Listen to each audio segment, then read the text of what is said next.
할렐루야 여러분, 더운 날씨에 고생이 많으시죠? 하지만 여름은 여름다워야 하니까 더운 거 당연하다 하고 참으시기 바랍니다. 그래야 병충해 해충도 박멸되고요, 과일도 달게 잘 익고 나무는 더 푸르게 검푸르게 결실 맺고 열매 맺고 가을을 향해 제 갈 길 잘 갈 테니까요.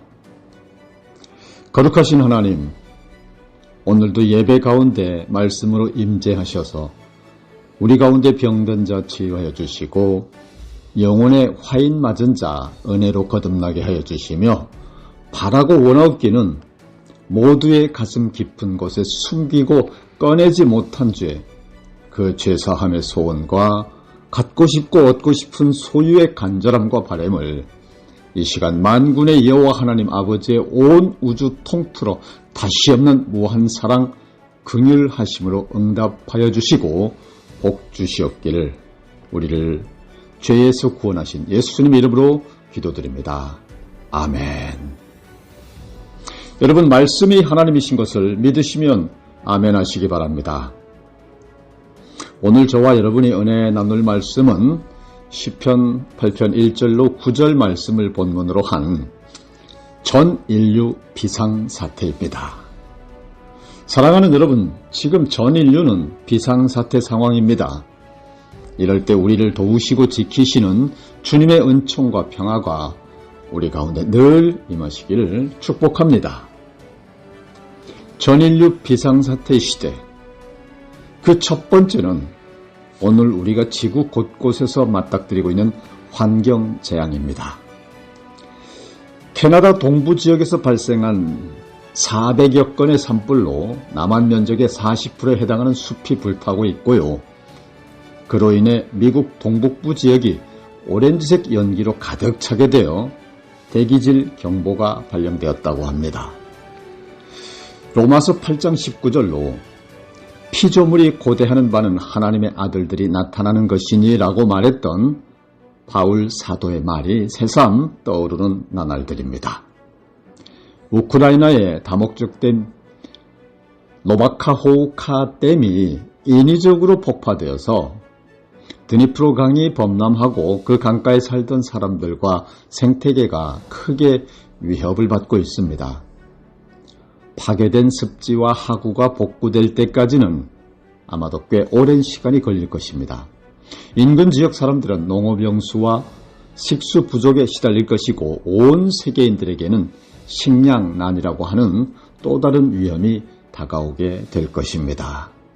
뿐만 아니라 150톤이 넘는 기름이 유출되어 땅을 오염시키고 있다고 하는 소식도 있습니다. 전쟁 중에 매설되었던 지뢰들이 흩어지면서 농부들은 큰 위험 속에 놓이게 되었다는 소식도 있고요. 정말 큰일입니다.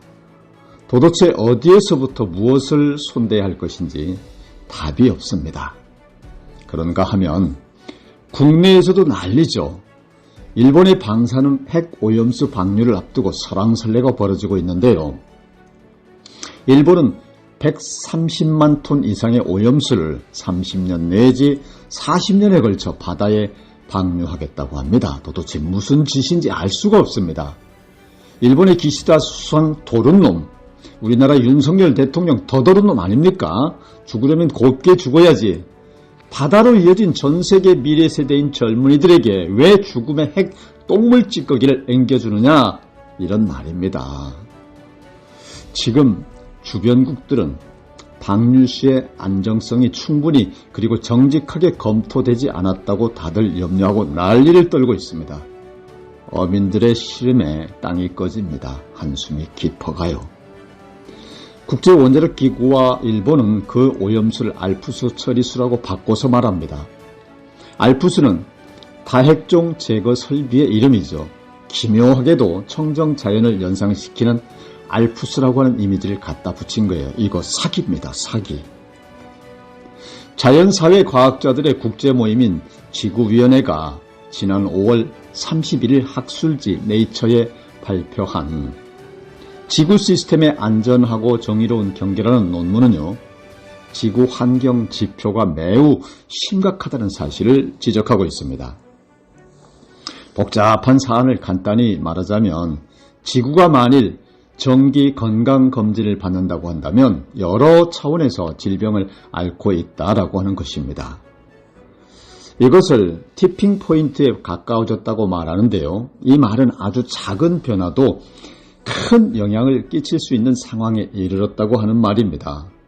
지금 우리는 세계 도처에서 이런 징후들을 보고 있습니다. 기독교인들은 하나님께서 천지 만물을 창조하셨다고 고백합니다. 이런 고백이 진실하다면 우리는 세상의 어떤 것도 함부로 대할 수 없습니다. 하나님의 숨결이 닿아 있는 것을 어떻게 함부로 대할 수 있겠습니까? 하나님은 당신의 뜻대로 창조된 세상을 보고 기뻐하셨습니다. 보시기에 좋았다라고 하셨을 때 사용된 단어 토부는 기분 좋다, 선하다라고 하는 뜻으로 쓰입니다. 그래서 저는 하나님의 기분 좋음에 동참하는 것이 인간의 인간다움이라고 생각합니다. 하나님이 지으신 세상을 쓸모로만 인식할 때 우리는 참된 기쁨을 누리지 못합니다. 소유에 대한 욕망은 오히려 행복을 해치기 때문입니다. 두 번째로 하나님을 향한 찬미로의 초대에 대해 살펴봅니다. 피조물의 신음소리에 응답하는 것이 이 시대 기독교인들에게 주어진 매우 중요한 도전입니다. 그러기 위해 먼저 필요한 것은 이 세상을 하나님의 작품으로 보는 눈입니다. 예수님도 일상의 일에 매인 채 바둥거리며 사는 이들에게 마태복음 6장 26절로 28절을 통하여 공중의 새를 보라. 심지도 않고 거두지도 않고 창고에 모아들이지도 아니하되 너희 하늘 아버지께서 기르시나니 너희는 이것들보다 귀하지 아니하냐. 너희 중에 누가 염려함으로 그 키를 한 자라도 더할 수 있겠느냐. 또 너희가 어찌 의복을 위하여 염려하느냐. 들의 백합화가 어떻게 자라는가 생각하여 보라. 수고도 아니하고 길쌈도 아니하느니라 라고 말씀하셨습니다. 여기서 보라는 말은 감각기관이 눈으로 보라는 말이라기보다는 마음으로 보다, 숙고하다라는 뜻입니다. 살펴보라는 말은 주의 깊게 조사하다라는 뜻입니다. 마음의 눈을 열고 보면 세상에 기적 아닌 것이 없습니다. 시편 8편은 여호와 우리 주여 주의 이름이 온 땅에 어찌 그리 아름다운지요 라는 경탄의 문장으로 1절이 시작되고 또 9절이 끝이 납니다. 온 땅에 넘치는 주님의 위엄은 두 방향으로 번져갑니다. 먼저는 하늘입니다. 1절에 주의 영광이 하늘을 덮었나이다 라고 했고 다음 2절에 어린이들과 젖먹이들까지 하나님을 찬양하고 있는 것을 볼 수 있죠. 어린아이들과 젖먹이들의 입으로 권능을 세우시며 이는 원수들과 보복자들을 잠잠하게 하려 하심이니이다 라고요. 이어 주님의 위엄은 또다시 두 가지로 나타납니다. 첫째는 역사를 통치하시는 하나님의 위대하심입니다.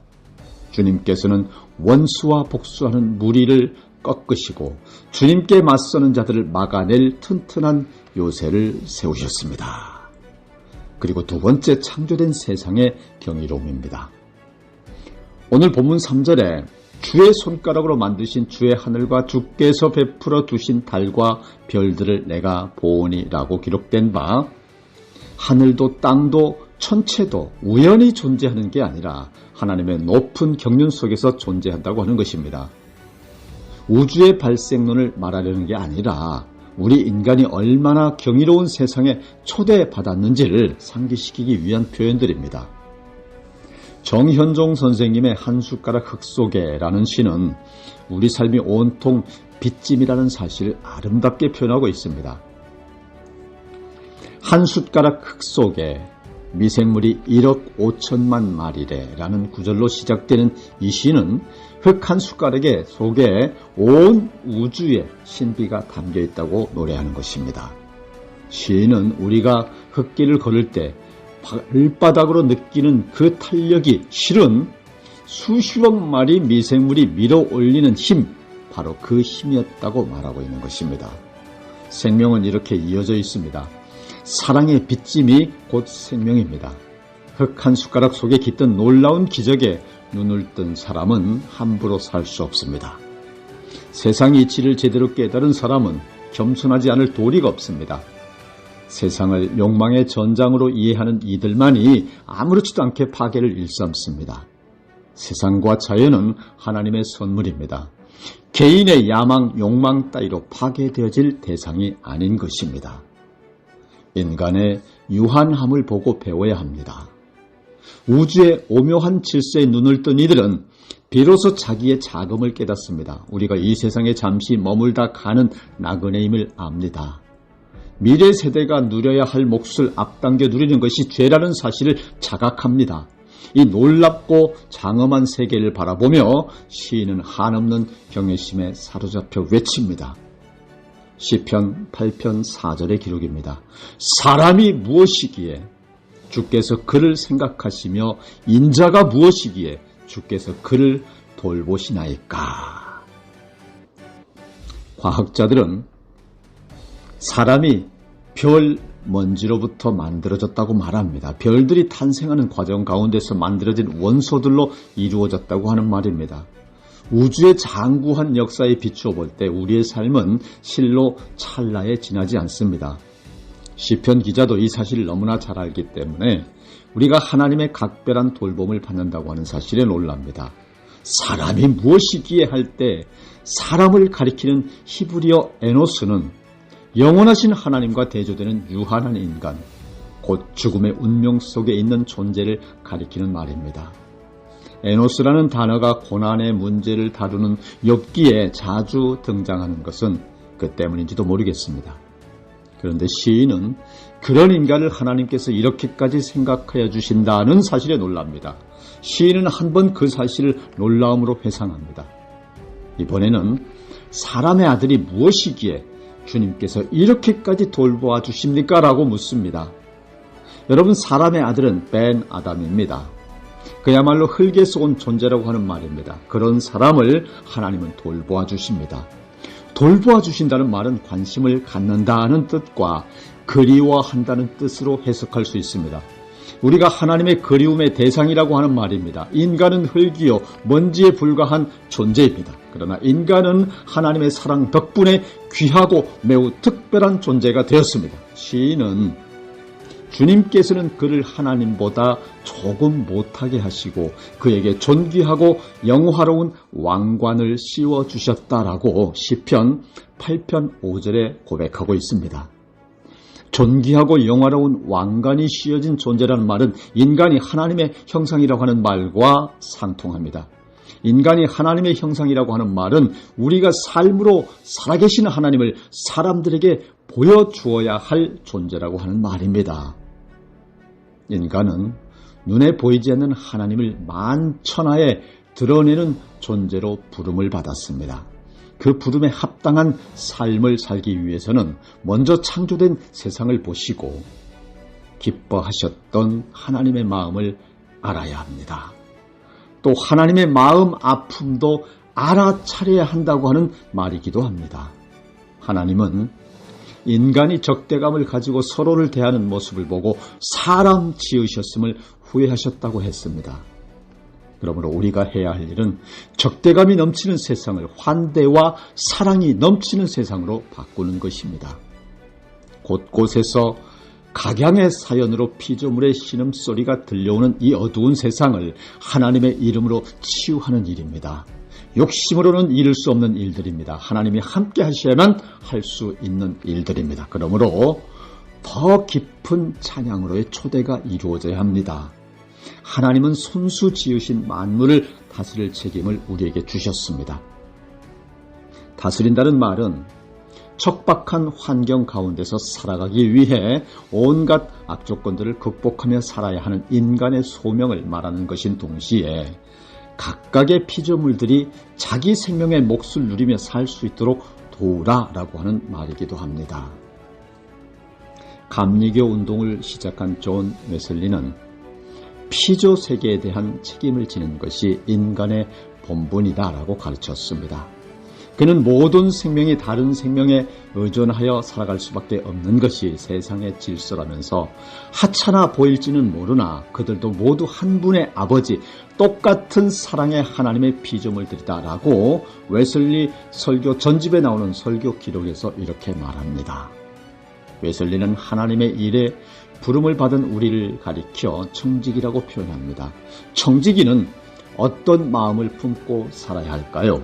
청지기는 수중에 맡겨져 있는 것을 자기 마음대로 자유롭게 사용해서는 안 되고 주인의 생각대로만 사용해야 합니다. 그는 주인의 뜻을 따라 하는 것 외에는 자기 수중에 있는 것을 아무것도 처분할 권리를 가지고 있지 않습니다. 웨슬리 설교 전집 기록의 말씀입니다. 믿음은 여러분, 세상을 바라보는 방식을 바꾸는 것이기도 합니다. 여러분, 저는 예수님을 믿는다는 것은 예수님의 눈으로 세상과 사람을 보는 것이라고 하는 걸 늘 주장해왔습니다. 그럴 수는 없으나 그 근본 사실을 상기하며 살아야 한다고 생각합니다. 그 눈으로 보면 세상에 하찮은 존재는 없고요. 함부로 대해도 괜찮은 사람은 절대 없습니다. 평화는 그런 조심스러움을 통하여 우리 가운데에 스며듭니다. 피조물들의 신음소리가 넘치는 세상이고 사방에서 경고의 나팔 소리가 들려오는 전 인류 비상사태 세상입니다. 시간이 얼마 남지 않았습니다.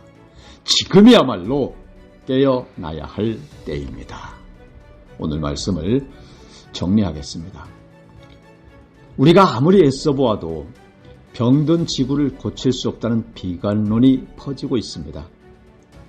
믿음의 사람들은 할 수 있기 때문이 아니라 해야 하기 때문에 무모한 도전을 감행하는 사람들입니다. 믿음을 가리켜 불가능의 가능성이라고 합니다. 하나님의 괴를 어깨에 맨 제사장들이 넘실거리는 요단강물에 발을 들여놓는 순간 강이 갈라졌습니다. 기적은 끝까지 믿는 자들에게 일어납니다. 우리는 절망의 땅에 희망의 씨를 파종하라고 부름받았고 시편 126편 5절로 말씀은 눈물을 흘리며 씨를 뿌리는 자는 기쁨으로 거두리로다 라고 말씀하셨습니다. 이 말을 믿고 죽기까지 포기하지 않고 실천하는 사람이 바로 복 있는 사람인 것입니다. 우리가 이렇게 망가진 세상을 고치시려는 하나님의 꿈에 적극 동참할 때 주님의 이름이 온 땅에 아름답게 드러날 것입니다.